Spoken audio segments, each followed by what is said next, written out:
get ready to go. The Hy-Vee one-step 250 is away here in Iowa. And Dixon looks on the inside of his teammate, then pulls back.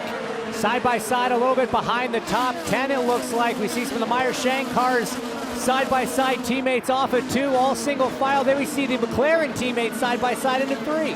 Looks like the Meyer-Shank drivers are too wide. It's Joseph Newgarden there in that red number 2 is stalking, looking for his opportunity. He'll go high once again into turn 1. He just told you, T-Bell, you got to look at what's on offer. Scott McLaughlin is the first of the front runners to pit. Here comes the XPEL Chevy. There were a couple further back that pitted earlier, but Kevy, he's coming your way. So Scott McLaughlin gets to lap 94 complete.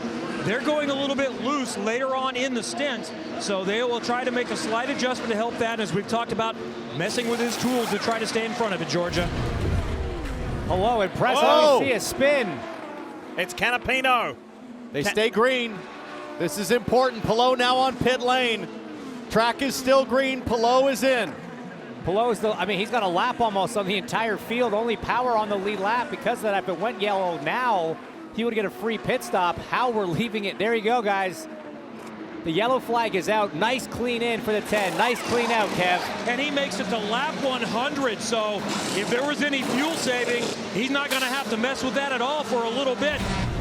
Go green, green, green. Palou's going to see that green flag here at Iowa Speedway. Let's see how this works out with the first restart of the day. Watch the yellow and white car of Scotty Mack. There are some lap cars between him and the leaders as McLaughlin looking to pass along with Colton Herta to the high side. Here comes Dixon on his teammate. Couldn't quite get it done on Kiffin Simpson. Around the outside of Stingray Rob goes Scotty Mack. Scott definitely taking advantage of the fact that the high line was swept during that yellow, but he's only got a couple good laps to use it as you get up to speed before it starts getting dirty. His teammate Joseph Newgarden with the Estemo on board doing the same thing. Oh, but Grosjean's coming back. Grosjean saw an opportunity to find clean air and stay low, and Newgarden squeezing that air from Grosjean. The driver from Dallas, Texas is on the move. He's going to do it again right here. Looks high, then fakes low. Outside. Doesn't fake, he went low, stays low on Kirkwood. Very close behind Graham Rahal mid-corner. That took some front end away from him. Now he's going to fire it into 3 side by side. These two working it.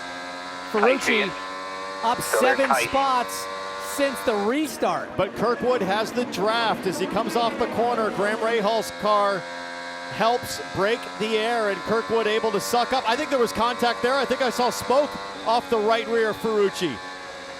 Kyle Kirkwood digging hard on the outside. He's got a brief moment of clear air there. Ferrucci gonna have to fall back in line. That was great driving. Now Kirkwood attacking Rahal. Wow, look out.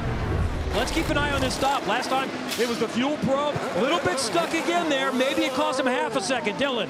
Will Power in at the top of your screen. He ran long on this stint once again. This pit crew won the pit stop competition on Friday. Need another perfect stop here. Will Power down and away, 4 tires and fuel, and a good stop. Guys, 5.8 seconds for Will Power, 6.1 for Newgarden, 6.0 for Scott McLaughlin. Team Penske dominating. Where does Palou come out? It's all about the blend on the apron right now. There's Will Power at speed on track. There is Palou. It's going to be to Power right now, but the momentum is with Palou. Can you imagine if Power can pull off this most improbable win? Look at this. Here comes Alex Palou. Protect the bottom. All clear. The 43-year-old Australian is about to get win number 43. Will Power victorious for the first time at Iowa Speedway. From 22nd on the grid, and Stingray Rob is upside down. Massive crash at the end of this race. This is what happened. This is our first look at it. Wow. Did Rossi run out of gas? Whoa, that Oh my gosh. air time Wow. for Stingray Rob. Something clearly wrong with the 7 of Alex Rossi. Slow off a 2. And these are just cars that were reacting because Rossi would have been spinning across the track.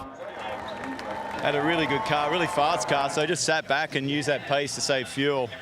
I've been trying to win this race for years, so over the moon. Up next, it's the Honda Indy Toronto, Sunday, July 21st. Watch it at 1 p.m. on Peacock.